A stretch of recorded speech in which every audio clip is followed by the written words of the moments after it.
Aquele que está feliz, diga: glória a Deus. Os irmãos hoje estão atentos, né? Irmãos, eu gostaria de conversar com vocês hoje sobre um assunto, acompanhando os assuntos que estão passando. Eu gostaria de falar com vocês sobre uma vida sem condenação. Mas para nós vamos ver hoje como ter essa vida, né? Não é que todos tenhamos uma vida sem condenação, mas nós veremos hoje o que é necessário para nós vivermos esta vida sem condenação. Peço que os irmãos abram as suas Bíblias, ou podem acompanhar conosco, na carta de Paulo aos Romanos, capítulo 8, versículo 1. Carta do apóstolo Paulo aos Romanos, no capítulo 8, versículo 1. O livro Carta de Paulo aos Romanos é uma carta bem completa. Diz o seguinte, tradução que temos em mãos: portanto agora nenhuma condenação há para os que estão em Cristo Jesus, que não andam segundo a carne, mas segundo o Espírito. Eu gostaria de fazer um adendo, antes de entrar na mensagem em si, porque eu sei que os irmãos aqui, muitos são como os da igreja de Bereia.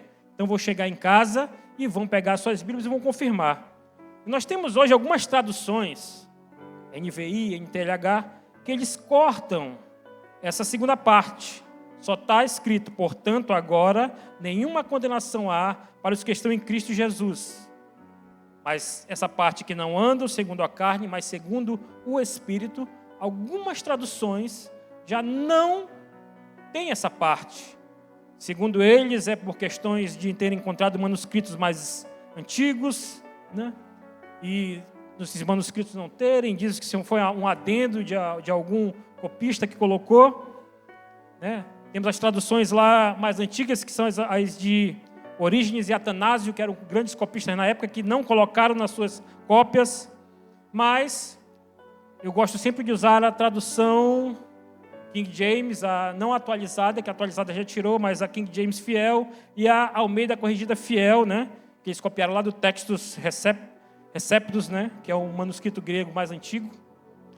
Mas, se vocês quiserem confirmar, o pastor está inventando ali aquele pedaço, não anda segundo a carne, mas segundo o Espírito, vamos um pouco mais à frente. Vamos continuar aqui no capítulo 8, lá a partir do versículo 4. Capítulo 8, versículo 4, que diz o quê? Para que a justiça da lei se cumprisse em nós, que não andamos segundo a carne, mas segundo o Espírito. Isso aí vai estar na tradução de vocês. Versículo 5. Porque os que são segundo a carne inclinam-se para as coisas da carne, mas os que são segundo o Espírito, para as coisas do Espírito. Porque a inclinação da carne é morte, mas a inclinação do Espírito é vida e paz. Porque a inclinação da carne é inimizade contra Deus, pois não é sujeito à lei de Deus, nem em verdade o pode ser. Portanto, os que estão na carne não podem agradar a Deus. É tremenda e profunda a palavra que nós lemos agora. Mas voltando lá no versículo 1 deste capítulo 8, nós vemos o quê? Uma das promessas mais poderosas das Escrituras. Paulo aqui escreve, nos assegura, escrevia a igreja que estava em Roma e nos traz hoje para nós o quê? Que aqueles que estão em Cristo, para aqueles que estão em Cristo não existe o quê? Prestem bem atenção, para aqueles que estão em Cristo não existe condenação, mas desde o quê? Que eles não andem segundo, mas segundo. Você pode dizer, pastor, mas aqueles que andam segundo a carne não estão em Cristo. E realmente, os que andam segundo a carne não estão em Cristo. Mas existem pessoas que se enganam, que tentam se enganar e dizem, não, eu estou em Cristo. mas agem segundo a carne. Então, a palavra é bem clara. Se você anda segundo a carne, você não está em Cristo. Mas se você anda segundo o Espírito, você tem essa promessa poderosa, que é o quê? Que não existe mais condenação para você. E estudando esse texto aqui, nós veremos 4 pontos que eu gostei de dividir, onde nós vamos ver o que nós vamos experimentar tendo essa vida transformada. Eu botei 4 situações em que quem não tem mais condenação, quem está em Cristo, né, terá em sua vida transformada. Primeiro ponto.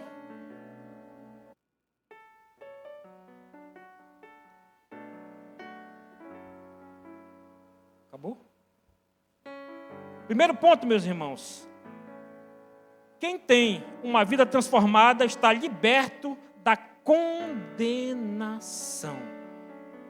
Quem estiver com as suas Bíblias, abra no Evangelho de João, capítulo 3, versículo 17. João 3 e 17. Nós vamos ver que nós estamos libertos da condenação. Primeiro ponto. Evangelho de João, capítulo 3, versículo 17. Quem encontrou, diga amém. Glória a Deus. Versículo 17 diz o seguinte: porque Deus enviou o seu Filho ao mundo, não para que condenasse o mundo, mas para que o mundo fosse salvo por ele. E quando nós voltamos lá no 16, diz o quê? Porque Deus amou ao mundo de tal maneira que deu seu Filho unigênito, para que todo o quê? Não pereça, mas tenha vida eterna. Glória a Deus. Quem foi do departamento infantil, com certeza vai conhecer de quais salteados esse versículo. Porque Deus enviou seu Filho ao mundo, não para que condenasse o mundo, mas para que o mundo fosse salvo por ele. Meus irmãos, a condenação é o resultado do pecado. Condenação é resultado do pecado. Tanto é que na própria carta de Paulo aos Romanos, no capítulo 6, versículo 23, diz o quê? Porque o salário do pecado é a morte. Então, meus irmãos, a condenação é o resultado do pecado. No entanto, Jesus veio como nosso Salvador. E através da sua morte na cruz, com seu sangue, ele lavou os nossos pecados. E o mais importante, a sua ressurreição. Jesus ali na cruz pagou o preço pelos nossos pecados. Quem estaria disposto a dar a sua vida por outra pessoa? Talvez muitos possam dizer aqui, né? Eu posso dar pelo meu irmão, eu posso dar pela minha mãe, posso dar pelo meu pai, posso dar pelo meu avô, mas quem poderia dar a sua vida por aqueles que o desprezam? E Jesus fez isso. Veio o quê? Para que nós não permanecêssemos condenados pelo pecado. Ele pagou ali um alto preço. Ele nos deu ali uma oferta de graça. E essa oferta nos liberta hoje o quê? Da condenação e nos convida a um novo começo. Quem aqui já teve um novo começo com Cristo? Levante a mão. Com certeza, muitos já tiveram um novo começo. E aqueles que ainda não tiveram, saiba que hoje é o dia. Meus irmãos, em Cristo temos certeza de que não precisamos viver com o peso da culpa. Sei que tem muitos irmãos que levam esse peso da culpa nas suas vidas. Talvez porque cometeram grandes pecados e acham que Deus não foi capaz de perdoá-los. Cometeram grandes faltas e acham que Deus não é capaz de mudá-los. Mas saiba, meu irmão, que o Senhor pode te perdoar e Ele quer te perdoar.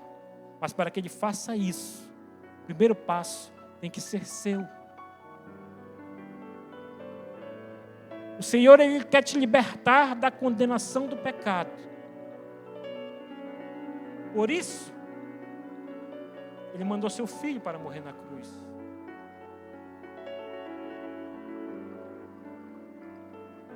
Para o quê?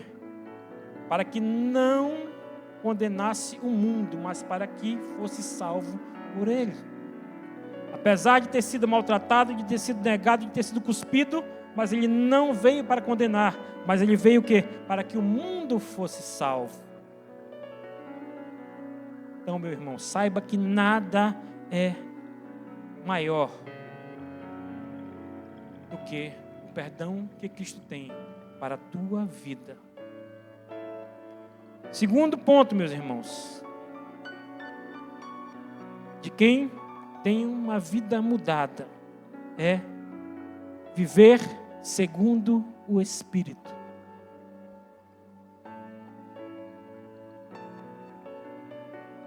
O que será, meus irmãos, viver segundo o Espírito?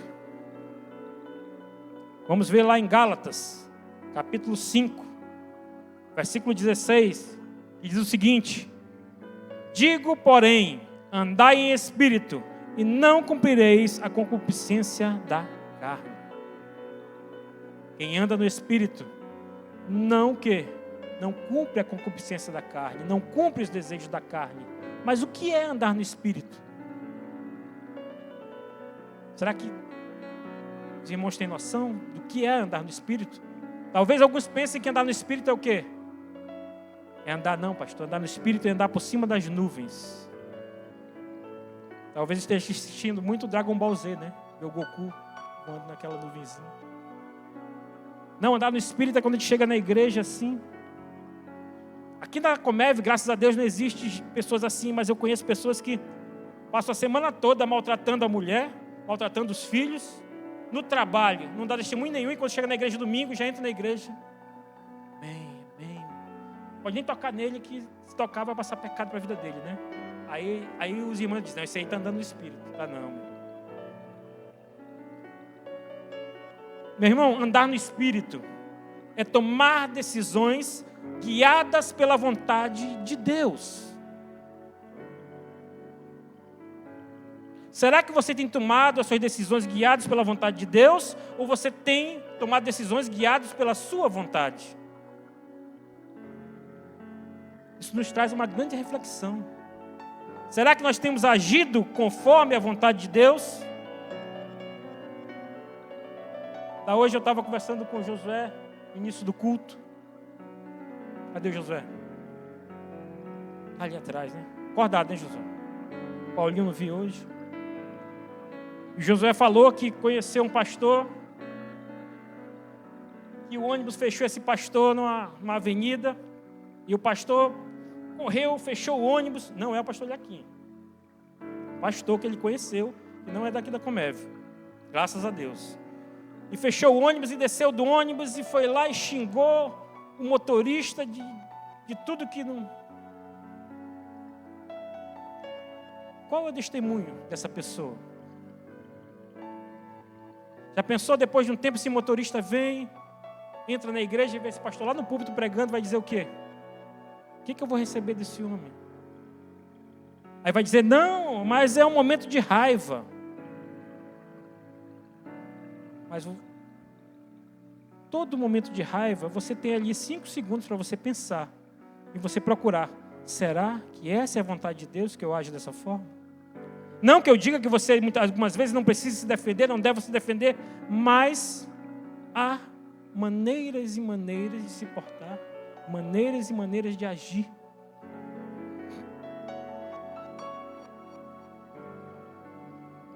E será que você tem tomado decisões segundo a vontade de Deus?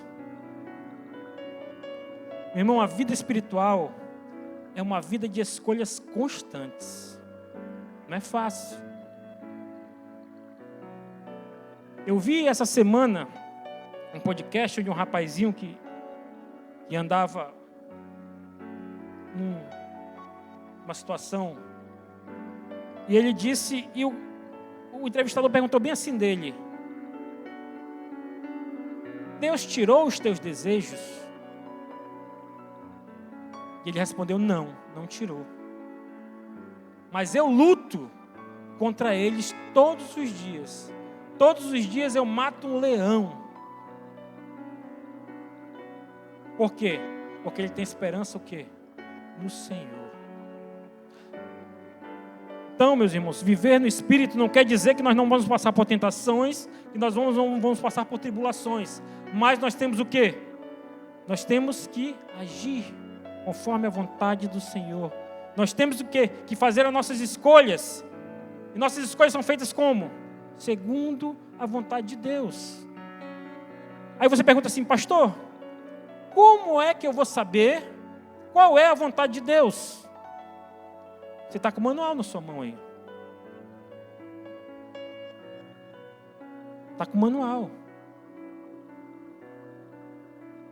Aí diz como a sua vida deve ser pautada, os princípios que devem ser seguidos e como é agir conforme a vontade de Deus. Tem um manual de instruções, meu irmão.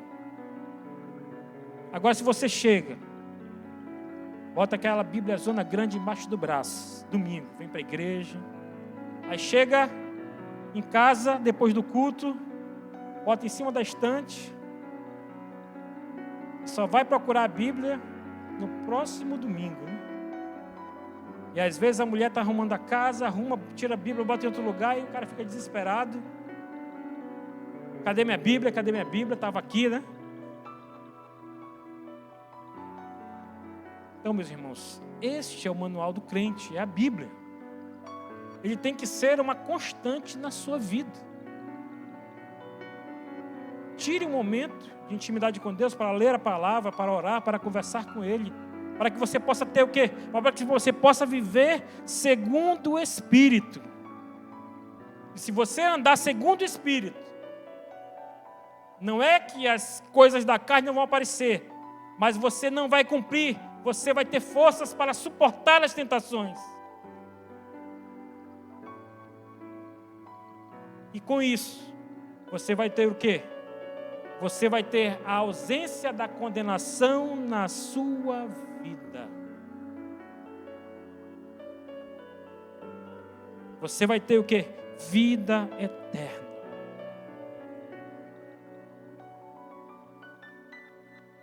Faça essa reflexão, meu irmão. Ah, pastor, mas eu sou muito brabo. Ore, peça do Senhor calma. Às vezes a gente tem que fazer força para ficar calado. E essa força muitas vezes não vem de nós. Ela vem do Senhor. Isso não acontece só com vocês, comigo também acontece. A gente fica calado e diz, Senhor, e aí? O Senhor disse, não se preocupa, está comigo, eu vou resolver. Já ouvi do Senhor isso. Não te preocupa, não fala nada, te cala, deixa que eu resolvo. E eu entrego nas mãos do Senhor. Eu sei que Ele vai resolver da melhor maneira possível. E lá na frente, eu vou ver a resposta e Ele vai dizer, está aí, eu resolvi. Então, meus irmãos, se você quer viver segundo o Espírito, haja da maneira que o Senhor quer que você age. Pense antes de fazer e imagine como seria Cristo, como Ele agiria. Você vai dizer, mas pastor, Cristo era Deus, mas se fez homem, passou pelas mesmas tentações que nós passamos, mas mostrou que o pecado pode ser vencido. Terceiro ponto, meus irmãos, identidade em Cristo.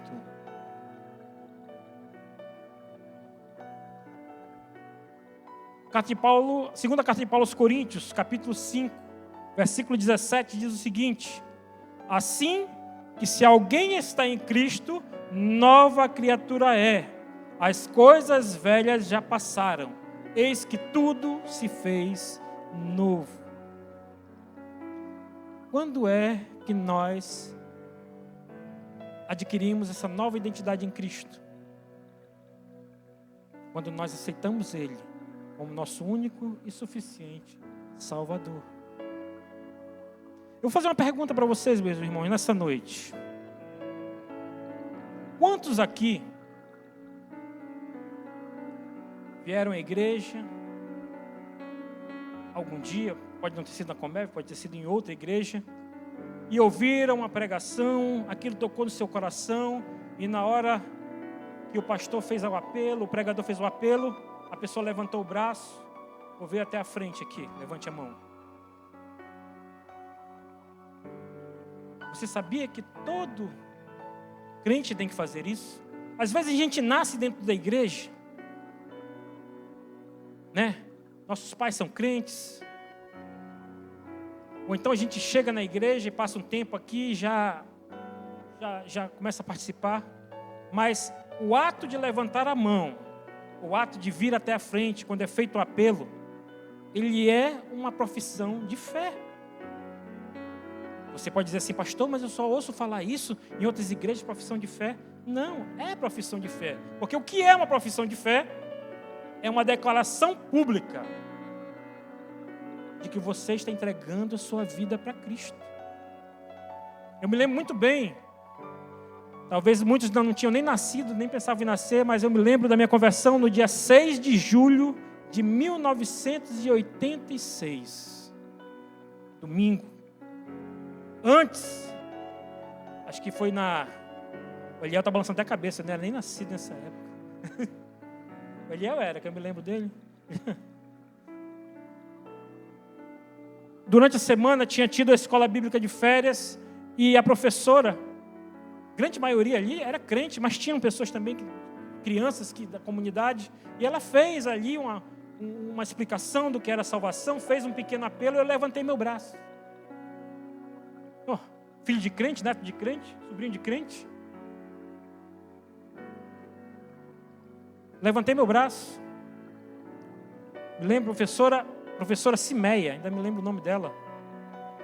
Ela me falou assim, disse, Júnior, quando for domingo, você vem na igreja, e quando o pastor fizer o apelo, você levanta seu braço, que é para a igreja, as pessoas na igreja, para que todos vejam que você fez a sua decisão. Eu cheguei em casa, falei para minha mãe, era criança, 7 anos de idade, com medo até de que ela me brigasse, que eu ia levantar a mão. Sabe o que ela me disse? Ela disse, meu filho, você tem certeza disso que você está fazendo? Olha só, neto de crente, filho de crente, sobrinho de crente, criado na igreja. Falei nervoso, mas o que ela falou? Você tem certeza disso que você está fazendo? Tenho. Então, levante seu braço. Quando foi no domingo à noite, pastor João Costa pregando, Igreja Batista Regular de Lagoa Verde, logo aqui embaixo, sentado lá no banco, final da pregação, fez o apelo, eu levantei meu braço, 7 anos de idade, criança. Lá de cima ele me viu, lá não chegava até a frente, só levantava o braço no banco. Levantei meu braço, ele me viu. A criança foi vista, né? Você fica alegre quando criança que você é visto. Uma pessoa se convertendo. Terminou o culto. Um diácono veio conversar comigo. O nome dele era Januário, se eu não me engano. Veio conversar comigo e falou, me explicou, conversou comigo, falou sobre a decisão que eu tinha tomado. E ainda disse assim, lembre sempre do dia que você se converteu. Eu ainda disse assim para ele, mas como eu vou me lembrar, né? Pode passar tanto tempo, vou viver a vida toda. Ele disse, mas você não vai esquecer. E até hoje eu me lembro, 6 de julho de 1986. Eu fiz a minha decisão, levantei minha mão e recebi o Senhor.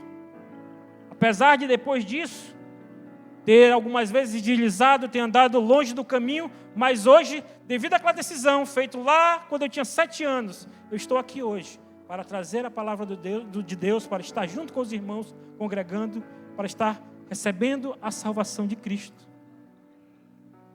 Então, meus irmãos, o aceitar a Cristo é uma profissão de fé.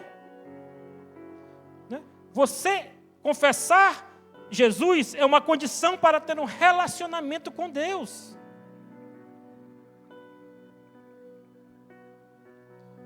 Quando nós vamos lá no Evangelho de 1 João, capítulo 4, versículo 15, para nós vermos que nós temos que confessar a Cristo, para nós termos um relacionamento com Deus, nós não podemos ter um relacionamento com Deus distante de Cristo, mas lá no Evangelho de 1 João, capítulo 4, versículo 15, diz o quê? Qualquer que confessar que Jesus é o Filho de Deus, Deus está nele e ele em Deus.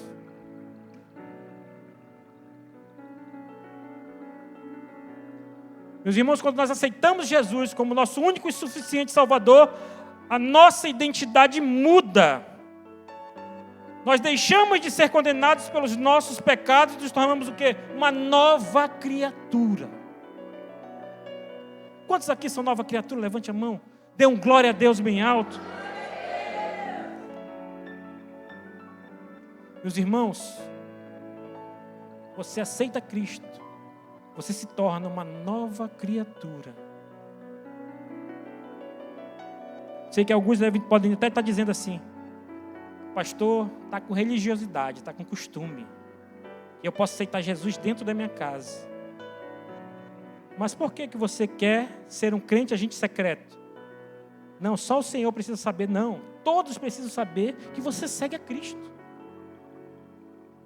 E esse saber tem que ser manifesto na sua vida. Você tem que resplandecer o quê? A luz aonde você estiver. Sei que muitos têm vergonha, vêm para a igreja, participam, mas no seu trabalho tem vergonha de dizer que são crentes. Mas, meu irmão, deixe a luz de Cristo resplandecer na sua vida. E levante o braço e diga: eu aceitei Jesus, eu sigo a Cristo. Eu quero que todo mundo saiba que minha vida é dessa forma. Ele mudou a minha vida e Ele me transformou numa nova criatura. E saiba que essa nova identidade em Cristo, ela te dá acesso à graça. E essa graça que vem de Deus, ela te permite a viver em liberdade. Mas não confunda a liberdade da graça de Deus com libertinagem. Não confunda. Muitos estão confundidos. Acham que a liberdade é fazer o que querem, mas não é.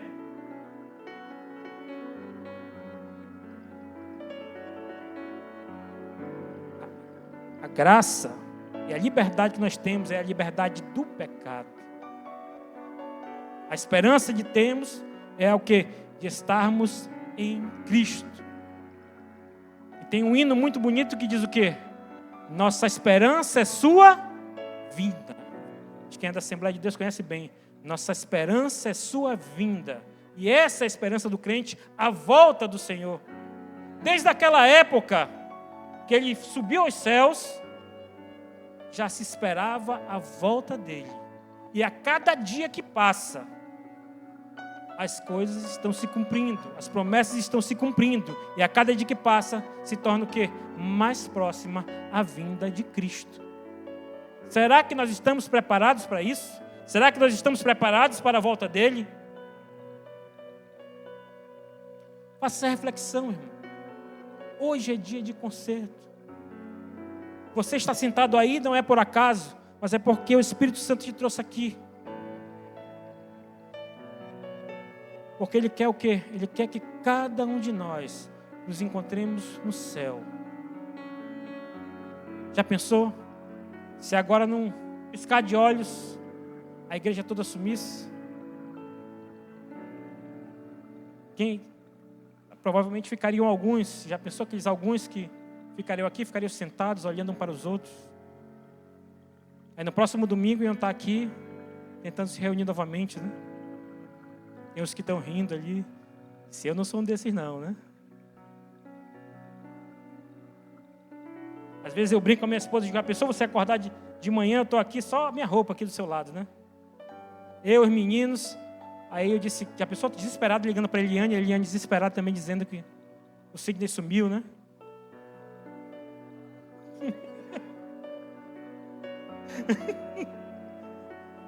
Eu brinco com ela, eu falo assim. Eu digo para minha esposa: olha, tem até um cachorrinho lá em casa, claro que não vai para o céu, mas eu digo, eu acho que até o Pilinho vai para o céu. Vai acordar, nem ele vai estar aqui.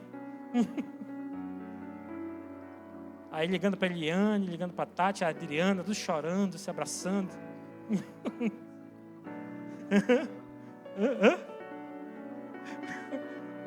Não vai ter meia hora de silêncio no céu? Por aí a gente atira, né? Será que a irmã D também vai estar ligando, chorando, né? Brincadeira, irmã D. A pastora Fátima já ficou preocupada ali, ó. Será que eu vou estar nesse grupo de ligação com a Eliane, com a Adriana? Ficou preocupada, ela ficou pensativa. Pessoal, brincadeira isso. A gente brinca com quem sabe brincar, né? Claro que elas vão entrar no céu. Pode ter uma repescagem depois, quem sabe, elas podem ir.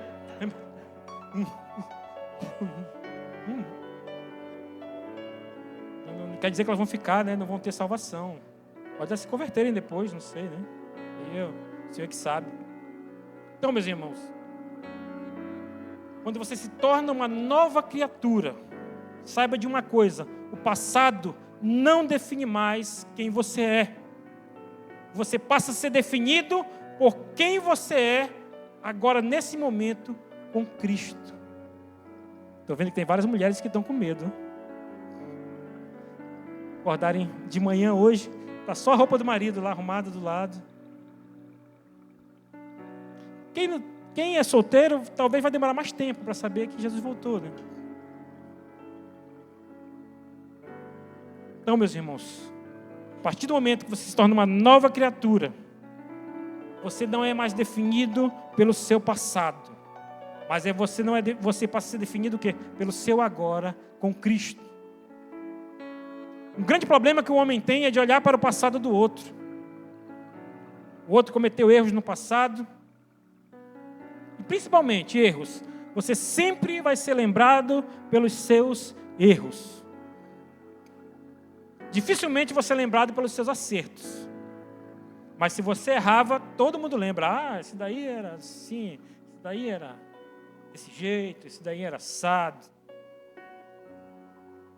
E o que eu acho mais incrível, meus irmãos, se chegar aqui e avisar assim: olha, domingo que vem um pregador aqui, que o homem era perigoso, era terrível, fazia magia, acontecia, a igreja vai estar, lotada para ver ele contar que ele pegou tiro, desviou de bala. Agora, se você disser assim: domingo vem aqui pregar uma pessoa que nasceu num lar evangélico, que cresceu evangélico, nunca se desviou para a esquerda nem para a direita, e vem dar o testemunho de como ele mantém essa vida. Dificilmente um grande número de pessoas vai dar essa importância, não é verdade? Por quê? Porque as pessoas só veem o passado, não veem o presente. E esses que passam por muitas dificuldades, não todos, mas alguns, ainda aumentam um pouquinho mais, que é para trazer mais um sensacionalismo, né? E crente gosta de ouvir, né? Não, porque a bala veio, eu me desviei, porque eu fiz uma oração assim. E aí eu peguei um tiro, estava lá, eu vi o anjo me levando. Mas se quando vem aqui dizer: meu irmão, eu passei a minha vida toda, me acordava de madrugada, eu orava, o Senhor falava comigo, eu trazia mensagem, eu pregava, pouca gente vai vir. Então, meus irmãos, a partir do momento que você aceita Cristo, o seu passado é esquecido. Você passa a ser definido o quê? Pela sua nova vida em Cristo. Quarto ponto, meus irmãos: a promessa de vida abundante. Eu acho que muitos estavam interessados em ouvir isso, promessa de vida abundante. Há um grande interesse quando se fala em abundância. Mas sabe de uma coisa, meu irmão? A vida cristã não é uma vida só de vitórias. Há também tribulações, há também problemas. Mas nós sabemos que a nossa esperança é na volta de Cristo. Nossa esperança é morar nos céus. Você pode receber bênçãos na terra? Pode. Mas se você acha assim: eu não estou recebendo, mas saiba que no céu seu galardão vai estar lhe esperando. Quarto ponto: promessa de vida abundante. Evangelho de João, capítulo 10, versículo 10. João 10:10, e diz o seguinte: o ladrão não vem senão a roubar, a matar e a destruir. Cristo diz: eu vim para que tenham vida e a tenham em quê? Por que vocês falam com medo? Vocês têm medo? Declare. Cristo diz o quê? Eu vim para que tenham vida e a tenham em quê? A pessoa, se o Senhor estivesse dizendo, pede, o que vocês querem? Abundância. Que abundância? Se eu for dar pelo que está pedindo, abundância. Pega. Você sabe que o Senhor atende o teu pedido. Lá no tanque de Betesda, o que foi que ele perguntou do coxo que estava lá 30 e poucos anos? Queres ser curado? Estava ali. Bartimeu, o que foi que Cristo perguntou dele? O que queres que eu te faça? Deus quer te ouvir. Deus quer te ouvir falar. Fala, Senhor, eu preciso disso, eu quero isso. Não precisa gritar, mas fale. Aqui na igreja você pode falar um pouco mais alto, que às vezes eu tenho um problema no ouvido. Mas, meu irmão, fale, declare as bênçãos de Deus na sua vida. Não tenha medo. Cristo quer te dar vida em abundância. A vida em Cristo, meu irmão, não é apenas a liberdade da condenação do pecado, mas também uma promessa de vida abundante. Essa vida abundante, ela é, na maioria das vezes, espiritual e emocional. Mas também nos traz, às vezes, uma vida abundante fisicamente. Quantas vezes nós passamos por problemas, passamos por tribulações. Agora, na pregação passada eu estava falando sobre isso, né? Pessoas com crises emocionais. Meus irmãos, eu passei por uns problemas, está com algum tempo atrás. Eu passei por um problema no trabalho, junto com um problema em casa. E foi no início que nós tivemos aquele problema da pandemia. Minha filha estava com algumas crises. E minha esposa todo dia chorava. E olhava para mim, e tu? Vê o quê? Tu não liga? Eu dizia, mentira, dizia, não ligo não. Mas por dentro.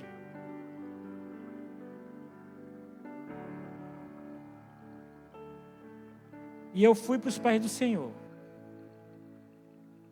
Já orava, vou orar mais.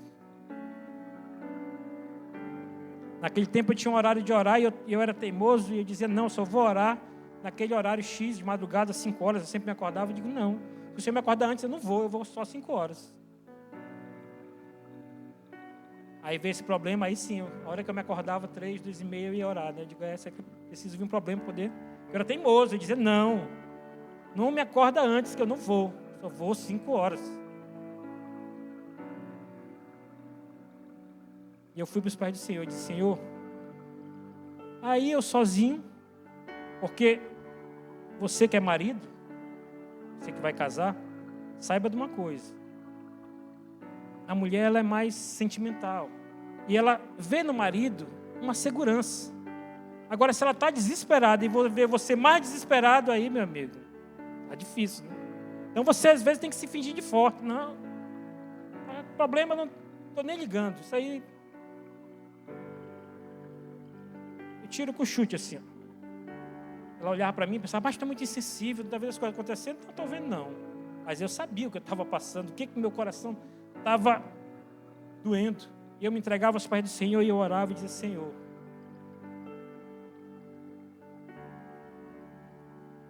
aí você diz, então pastor, a tribulação passou. Não, continuou, mas o Senhor me deu força para suportar. Até que a prova chegou ao final. Porque como diz, é prova ela tem um tempo determinado. Uma hora ela acaba. Sabia disso? Se você está dizendo assim, eu estou na prova, passa 10 anos, estou na prova, eu digo, meu irmão, tem alguma coisa errada. A prova ela tem um tempo determinado. Eu orei, acabou mais rápido? Não acabou mais rápido. Mas o tempo que ela durou, eu consegui pensar, consegui fazer e não me desesperei. Porque o Senhor me deu o quê? Me deu ânimo, me deu força. Tirou toda a angústia. O que mais pressiona o homem é a angústia. Porque você pega aquele problema, você pega um e enfia dentro de uma garrafa, você pega outro e vai tudo enfiando, quando chega uma hora que você não aguenta. Sempre digo lá em casa, estamos passando por um problema. A mulher disse, olha, mas tem essa conta, não tem dinheiro para pagar. A gente vai conseguir o dinheiro? Não, então pronto. Vai morrer por quê? Ah, mas tem essa conta aqui do cartão, tem que pagar e tudo, tem dinheiro, tem não. Então, paciência, né? Mês que vem a gente paga, por quê? Agora, se você pegar aquilo e ficar remoendo. Aí vai com um, tenta emprestar, o cara diz, não tenho também. Aí você pega aquilo, quando pensa que não, se torna uma depressão no seu coração e você não consegue mais nem resolver. Qualquer problema que você tiver, meu irmão, peça que o Senhor lhe ajude a resolver. Ele quer lhe dar uma vida abundante. E a vida abundante não é só ter bens, mas é ter o quê? É ter calma, é ter um emocional bem desenvolvido, ter um emocional maduro. E através do Espírito Santo nós temos o quê? A capacidade de viver uma vida plena e cheia de propósito. Você quer ter uma vida plena e cheia de propósito? Entregue os seus problemas na mão do Senhor. Porque é mais fácil conseguir confiar no seu amigo do que no Senhor? Será que é pela falta de intimidade?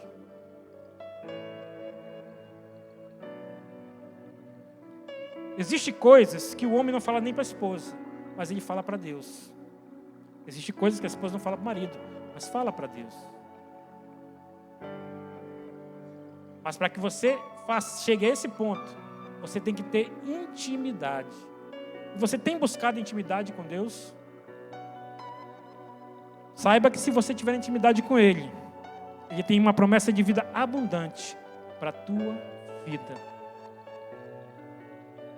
Meus irmãos, Deus não oferece para nós somente a salvação, mas Ele também tem para nós uma vida o quê? Rica em experiências, rica em amor e rica em alegria. Para concluir, meus irmãos, já estou concluindo, já o tempo está bem passado, para não estafar os irmãos. Nós acabamos de ler aqui em Romanos, no capítulo 8,